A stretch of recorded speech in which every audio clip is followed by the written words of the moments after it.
السلام علیکم ورحمۃ اللہ وبرکاتہ۔ میرے پیارے بچوں، میرے عقل مند بچوں، کیسے ہیں آپ؟ مجھے اتنی خوشی ہے کہ ماشاءاللہ آپ نے پورے قرآن کے جز میں سے ایک ایک آیت سن لی، اور اب ہم پہنچ گئے ہیں 27ویں جز پر ماشاءاللہ۔ اور اس میں سے ہم نے سورہ واقعہ کو اس دفعہ چنا ہے، اور اس کی آیہ نمبر 1 سے لے کے 7 تک، جس میں اللہ سبحانہ وتعالی ہمیں قیامت کے بارے میں بتائیں گے۔ جی ہاں، قیامت ہمارے ایمان کا ایک بہت بڑا جز ہے، اور اس کی وجہ سے ہم اپنی زندگیوں کو صحیح طریقے سے فوکسڈ گزار سکتے ہیں۔ چلیں پہلے انشاءاللہ تلاوت سنتے ہیں، اور اس کے بعد پھر اس پر بات کریں گے۔ رب اشرح لی صدری ویسر لی امری واحلل عقدۃ من لسانی یفقہوا قولی ربنا زدنا علما آمین۔ اعوذ باللہ من الشیطان الرجیم، بسم اللہ الرحمن الرحیم۔ إذا وقعت الواقعة ليس لوقعتها كاذبة خافضة رافعة إذا رجت الأرض رجا وبست الجبال بسا فكانت هباء منبثا وَكُنْتُمْ أَزْوَاجًا ثَلَاثَةً۔ ان آیات کا مطلب ہے جب واقع ہو جائے گی واقع ہونے والی، نہیں اس کے واقع ہونے میں کچھ چھوٹ، کسی کو نیچا کرنے والی، کسی کو بلند کرنے والی۔ جب زمین لرزنے لگے گی بھونچال سے، اور ریزہ ریزہ کر دیے جائیں گے پہاڑ پوری طرح، تو وہ ہو جائیں گے غبار بکھرے ہوئے، اور ہو جاؤ گے تم 3 قسم کے گروہ۔ میرے پیارے بچوں، میرا دل تو یہ چاہتا ہے کہ میں آپ کو پوری سورہ سنواؤں، کیونکہ یہ بہت ہی خوبصورت سورہ ہے، لیکن چونکہ ہمارے پاس وقت بہت کم ہوتا ہے اس لیے ہم یہ نہیں کر سکتے، لیکن آپ اپنے امی ابو کے ساتھ یہ سورہ سن سکتے ہیں۔ میرے پیارے بچوں، قیامت کے دن میں یقین ہمارے دین کا ایک بہت بنیادی رکن ہے۔ قیامت کا دن اس طرح ہی ہے جیسے آپ کے اسکول میں کیا ہوتا ہے، چلیں سمجھتے ہیں۔ ہمارے اسکول میں کیا ہوتا ہے، ہمیں کتابیں دی جاتی ہیں، ہمیں بہت ساری چیزیں سکھائی جاتی ہیں، اور پھر ایک دن آتا ہے کہ جس میں ہمارا امتحان ہوتا ہے، جس میں ہم نے کچھ سوالوں کے جواب دینے ہوتے ہیں، اور کچھ لوگ تو ایسے ہوتے ہیں جو بہت زیادہ محنت کرتے ہیں اور اپنے امتحان کے لیے کافی ساری کوشش کرتے ہیں، کیونکہ ان کو ڈر ہوتا ہے، ان کو خوف ہوتا ہے کہ کہیں وہ فیل نہ ہو جائیں، اور یہ خوف ان کے لیے بہت اچھا ثابت ہوتا ہے، کیونکہ اس خوف کی وجہ سے وہ بہت اچھا کام کرتے ہیں اور اچھی تیاری کرتے ہیں۔ لیکن کچھ دوسری قسم کے لوگ ہوتے ہیں جو کہتے ہیں کہ ہمیں کوئی پرواہ نہیں، وہ اپنی گیمز کھیلتے ہیں، ٹائم کو ضائع کرتے ہیں، اور وہ نہ تو امتحان کی تیاری کرتے ہیں اور نہ ہی نتیجے کے دن کا ان کو کوئی ڈر ہوتا ہے۔ پھر جب نتیجے کا دن ہوتا ہے تو وہ لوگ جو پہلے ڈرتے تھے اور انہوں نے ڈر ڈر کے بہت اچھا کام کیا، بہت محنت کی، اس دن وہ کیا ہوتے ہیں، ریلیکسڈ ہوتے ہیں، وہ خوش ہوتے ہیں اور مطمئن ہوتے ہیں، کیونکہ ان کے دل میں ان کو پتا ہوتا ہے کہ انہوں نے اچھی سی محنت کی ہوئی ہے، انشاءاللہ وہ پاس ہو جائیں گے۔ لیکن وہ جو دوسری قسم کے لوگ تھے جو پہلے نہیں ڈرے اور انہوں نے گیمز کھیلی اور اپنا ٹائم ضائع کیا، نتیجے کے دن کے اوپر وہ بہت ڈرتے ہیں، کیونکہ ان کو دل میں پتہ ہے کہ انہوں نے کوئی کام نہیں کیا تھا اور انہوں نے پرواہ نہیں کی تھی۔ بس میرے پیارے بچوں، یہی ہے قیامت کے دن کا حساب بھی۔ ہم مسلمان اپنے رزلٹ ڈے سے ڈرتے ہیں کہ قیامت کا دن ہمارا رزلٹ ڈے ہوگا، تو اس دن ہم نے پاس ہونا ہے، تو ہم ساری زندگی کیا کرتے ہیں، اللہ سبحانہ وتعالیٰ کی کتاب یعنی قرآن سے سبق لیتے ہیں، اور پھر اپنے پیارے استاد، اپنے پیارے رسول صلی اللہ علیہ وسلم کے طریقوں پر چلتے ہیں۔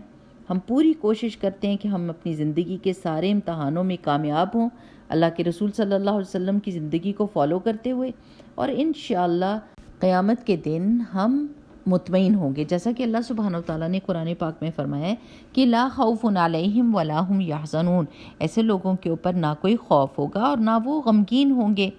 مگر دوسری قسم کے لوگ جنہوں نے اللہ کے پیغام کو، اللہ کی کتاب کو جھٹلا دیا اور ان کو جو کریکولم دیا گیا تھا، جو کتاب دی گئی تھی، اس کی پرواہ نہیں کی، تو یہی لوگ قیامت کے دن خوب ڈریں گے۔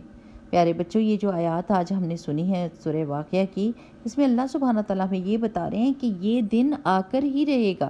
اور ہر چیز کی شکل بدل جائے گی۔ یہ جو زمین ہے یہ بالکل صاف ستھرا میدان بن جائے گی، کوئی عمارتیں نہیں ہوں گی، کوئی پہاڑ نہیں ہوں گے، بس صرف سیدھی سیدھی زمین، اور اول سے لے کے آخر تک تمام انسان اس پہ جمع ہو جائیں گے، اور پھر انسانوں کو 3 گروہوں میں بانٹ دیا جائے گا۔ سب سے پہلا گروہ تو سب سے اچھا اور بہترین ہے، A+ اسٹوڈنٹ، وہ جنہوں نے ہمیشہ لوگوں سے زیادہ بڑھ بڑھ کر نیکی کے کام کیے، وہ اللہ سبحانہ وتعالیٰ کے بہت فرما بردار تھے، اور انہوں نے ہر وہ کام کیا جو اللہ سبحانہ وتعالیٰ چاہتا تھا، اور انہوں نے محمد رسول اللہ صلی اللہ علیہ وسلم سے محبت کی اور ان کے طریقے کی زندگی گزارنے کی کوشش کی، لہٰذا وہ سچے تھے، ایماندار تھے، مددگار تھے، دوسروں کا خیال کرنے والے، دوسروں کو اپنی چیزیں دینے والے، نرم دل والے، نرم زبان والے، عزت کرنے والے اور نیکیوں میں جلدی کرنے والے تھے۔ ان لوگوں کو اللہ سبحانہ وتعالیٰ نے جو نام دیا ہے وہ ہے السابقون السابقون۔ ماشاءاللہ، ہم سب کو یہ کوشش کرنی چاہیے کہ ہم ان میں سے ایک ہوں، کیونکہ ان کے ثواب اور ان کا اجر بہت بڑا ہے۔ ان کے پاس اتنے سارے نوکر ہوں گے، صاف ستھرے اور بہت زیادہ تیزی سے کام کرنے والے، صرف انہی کو سرو کرنے کے لیے۔ لیکن السابقون السابقون میں سے بننے کے لیے ہمیں کیا کرنا پڑے گا؟ ہمیں بھی نیکیوں میں تیز ہونا پڑے گا، اور دوسروں سے زیادہ تیز۔ جیسے اگر میں یہ دیکھتی ہوں کہ میری امی یا میرے ابو کو ہو سکتا ہے اس وقت پیاس لگی ہو، تو میں ان کے مانگنے کا انتظار نہیں کروں گی، بلکہ میں گلاس پانی کا لے جا کے ان کو دے دوں گی۔ اور اگر میں یہ دیکھتی ہوں کہ میری سہیلی جو میری ہم جماعت ہے، میری کلاس فیلو ہے، وہ بھوکی ہے اور میں کھانا کھا رہی ہوں اور اس کو بھوک لگی ہوئی ہے، تو میں اس کے ساتھ اپنے کھانے کو شیئر کروں گی اس سے پہلے کہ وہ مجھ سے مانگے۔ اور اگر میں یہ دیکھتی ہوں کہ کوئی بڑا کھڑا ہوا ہے اور میں بیٹھی ہوئی ہوں، تو میں فوراً اٹھ کے اپنے بڑے کو جگہ دے دوں گی، اور اس طرح میں السابقون السابقون میں سے ہو جاؤں گی انشاءاللہ باذن اللہ۔ دوسری کیٹیگری، جو دوسرا گروہ ہوگا، وہ اصحاب الیمین کا ہوگا۔ وہ لوگ جن کو دائیں ہاتھ میں ان کا اعمال نامہ دیا جائے گا۔ یہ وہ لوگ تھے جنہوں نے بس پاس کر لیا امتحان، اور یہ بھی بہت اچھی بات ہے۔ تیسرا گروہ جو ہوگا وہ اصحاب الشمال کا ہوگا۔ یہ وہ لوگ ہوں گے جن کے بائیں ہاتھ میں ان کے اعمال نامے دیے جائیں گے، یعنی فیلیئرز۔ یہ بہت ہی خطرناک بات ہے، کیونکہ یہ وہ لوگ تھے جنہوں نے اللہ تعالیٰ کی کتاب کو نہ دیکھا اور رسول صلی اللہ علیہ وسلم کی باتوں کو نہ مانا اور تکبر کیا، اور قیامت کے دن کا بالکل بھی خوف نہ کیا، اور اس دن ان کا خوف دیکھنے کے قابل ہوگا، کیونکہ یہ جنت میں نہیں جا سکیں گے، اور یہ جس جگہ پر جا سکیں گے وہ صرف اور صرف جہنم ہوگی۔ استغفر اللہ۔ ہم سب کو یہ دعا کرنی چاہیے کہ اللہ تعالیٰ ہمیں ان لوگوں میں سے نہ کرنا۔ استغفر اللہ، استغفر اللہ۔ اب ہو سکتا ہے کہ آپ میں سے کوئی کہے کہ نہیں سب کو ہی جنت میں جانا چاہیے، کسی کو بھی سزا نہیں ملنی چاہیے، تو پھر میں آپ کو ایک مثال دوں گی۔ جیسے آپ سوچیں کہ آپ بہت ہی اچھے اسٹوڈنٹ ہیں، آپ بہت محنت کرتے ہیں، دن رات محنت کر کے آپ اپنے امتحانوں کی تیاری کرتے ہیں، اور ایک دوسرا بچہ ہے جو بالکل بھی تیاری نہیں کرتا، وہ صبح شام آپ اس کو دیکھتے ہیں کہ وہ گیمز کھیل رہا ہے اور اپنا وقت ضائع کر رہا ہے، اور وہ امتحان میں اچھا کام نہیں کرتا۔ اب جب رزلٹ کا دن آئے اور پرنسپل کہیں کہ آئیں جی آپ آ جائیے اور آپ اپنا فرسٹ پرائز لیجیے، اور آپ بڑی خوشی سے وہاں جاتے ہیں اور اپنا پرائز لیتے ہیں،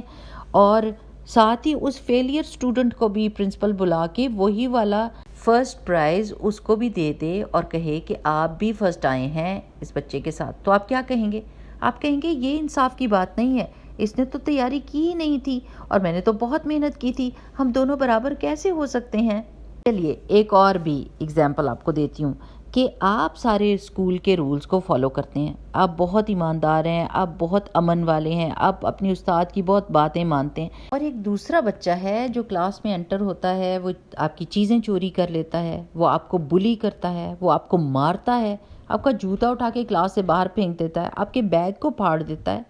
اور جب استاد آتے ہیں تو آپ ان کو بتاتے ہیں کہ اس بچے نے میرے ساتھ یہ کیا ہے، میری چوری کر لی ہے، میرا بیگ پھاڑ دیا ہے، اور ٹیچر کہتی ہے نہیں آپ بھی اچھے ہیں اور یہ بھی بہت اچھا ہے، تو آپ کیا کہتے ہیں؟ نہیں، اس کو کیا ملنی چاہیے؟ سزا ملنی چاہیے، ہے نا میرے پیارے بچوں؟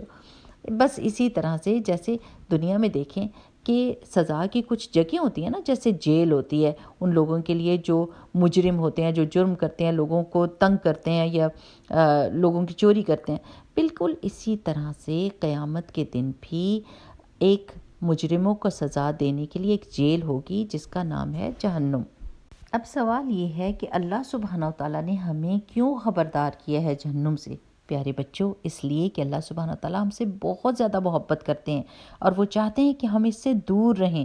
بالکل جیسے ہماری امی نہیں کہتی کہ امتحانوں کی تیاری کر لو ورنہ تم فیل ہو جاؤ گے، اور ہم کو دل میں پکا یقین ہے کہ ہماری امی یہ اس لیے کہہ رہی ہیں کہ وہ یہ چاہتی ہیں کہ ہم فیل ہونے سے بچ جائیں۔ میرے پیارے بچوں، ہم نے عقل مندی کے ساتھ سوچنا ہے،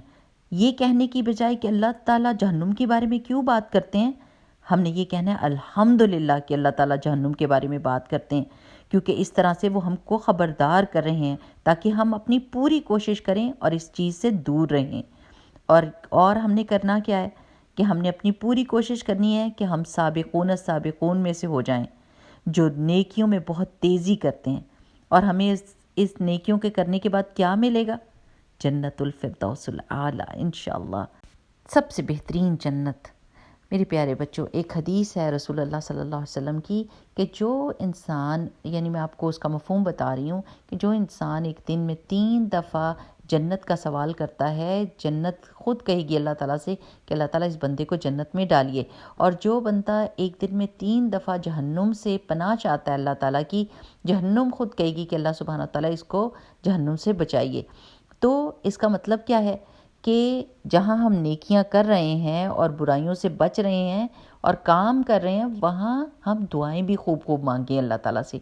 تاکہ ہم جہنم سے بچ سکیں اور جنت میں جا سکیں۔ اچھا، آج ہم اسی کے بارے میں دعا سیکھیں گے، اور وہ بہت ہی پیاری دعا ہے، اللہم انی اسألک الجنت۔ اتنا پارٹ تو سب کے لیے بہت آسان ہے، اور اس کا مطلب ہے کہ اللہ تعالیٰ میں آپ سے جنت کا سوال کرتی ہوں، وما قرب الیہا من قول او عمل، اور اس کے قریب کرنے والی کوئی بھی چیز کا سوال کرتی ہوں، چاہے وہ بات میں سے ہو اور چاہے وہ کسی کام میں سے ہو، وَأَعُوذُ بِكَ مِنَ النَّارِ، اور میں جہنم سے پناہ چاہتی ہوں آپ کی، وَمَا قَرَّبَ إِلَيْهَا مِن قَوْلٍ أَوْ عَمَلٍ، اور ہر اس عمل سے اور بات سے پناہ چاہتی ہوں جو جہنم کی طرف لے کر جائے، مجھے جہنم کے قریب کر دے۔ ٹھیک، بہت پیاری دعا ہے، اللہم انی اسألک الجنت وما قرب الیہا من قول او عمل۔ دونوں دعا کے پارٹس ایک جیسے ہیں، صرف جنت اور الجنہ اور النار کو بدلنا ہے، باقی سارا کا ساری دعا ایک جیسی ہے۔ اللہم انی اسألک الجنت وما قرب الیہا من قول او عمل واعوذ بک من النار وما قرب الیہا من قول او عمل۔ اللہم انی اسألک الجنت وما قرب الیہا من قول او عمل وَأَعُوذُ بِكَ مِنَ النَّارِ وَمَا قَرَّبَ إِلَيْهَا مِن قَوْلٍ أَوْ عَمَلٍ۔ آمین۔ بارک اللہ فیکم، سبحانک اللہم وبحمدک، نشہد ان لا الہ الا انت، نستغفرک ونتوب الیک۔ السلام علیکم ورحمۃ اللہ وبرکاتہ۔